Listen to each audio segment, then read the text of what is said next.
automat skoro už bude hotový. Dneska jsme měli tlačítka, čokoláda, latte macchiato, mocha blanca. Tohle ještě bude muset vyřešit, protože chybí velikosti a žádná tiskárna nechce tisknout tuhle velikost, ale už to skoro bude a uvidíme, co bude dál. Takže je o týden později. Přijel jsem z Ostravy, přijel jsem se ostříhat a přijel jsem hlavně dodělat ten automat. Ten jeden z těch zlomených dílků, ta spojka mezi motorem a převodovkou, co se zlomila, jsem v úterý objednal. Úterý bylo kdy 14. Dneska, v pátek, mi poslala Česká pošta, že to expedujou. To výborně, vole. Fakt jako jsem se chtěl poště vyhnout, ale byla o 50 korun levnější. A na zboží, které stojí 60 korun, vole, se mi prostě nevyplatí kupovat drahší poštovna. No a k tomu dílku. Ten dílek jsem si nechal teda ještě vytisknout na 3D tiskárně pro jistotu. On to nemohl vytisknout v té tloušťce, ve které to potřebuju, tak vytiskl 2 tenčí a slepím to k sobě a má to být ta tloušťka, kterou potřebuju. Tak jsem si koupil sekundák a uvidíme, jestli to bude držet. Taky jsem si vzal mic, jdu umíchat pořádnýho krakena a zvu se vám dál prostě.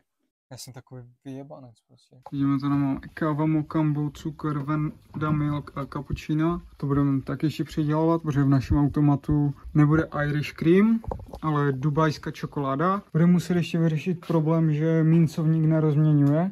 A pak ještě terminál přidat. Ale ten terminál... Nevím, já jsem to zamkl. Wait.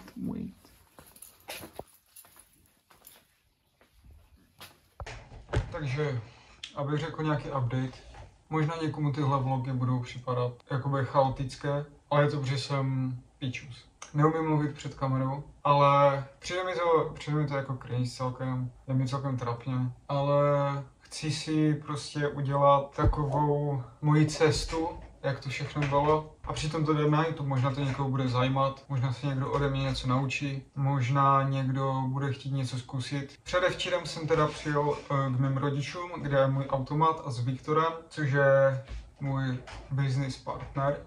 Pozor. Tak jsme to montovali. Koupili jsme si v instalatérství přímo trubku, protože jsme to měli vyřešeno tak provizorně, kdy jsme jako na ten filtr našrobovali hadici, která vedla do stěny. Ale prvně se to stříkalo, nějak to toho nešlo, ale pak jsme to stáhli, ale řekli jsme si, že příště to prostě vyřešíme líp. No, koupili jsme to, napojili jsme to do filtru, napojili jsme to do kohoutku a pičo, začalo z toho pryskat. Kurva, jsme si řekli, co to je, pičo. To nebyla jediná komplikace, furt se něco komplikuje. Ale to je důkaz toho, že to bude dobré. A že to pojede. A že to má smysl. A já se na to vysel. Pičo, vypadá hrozně.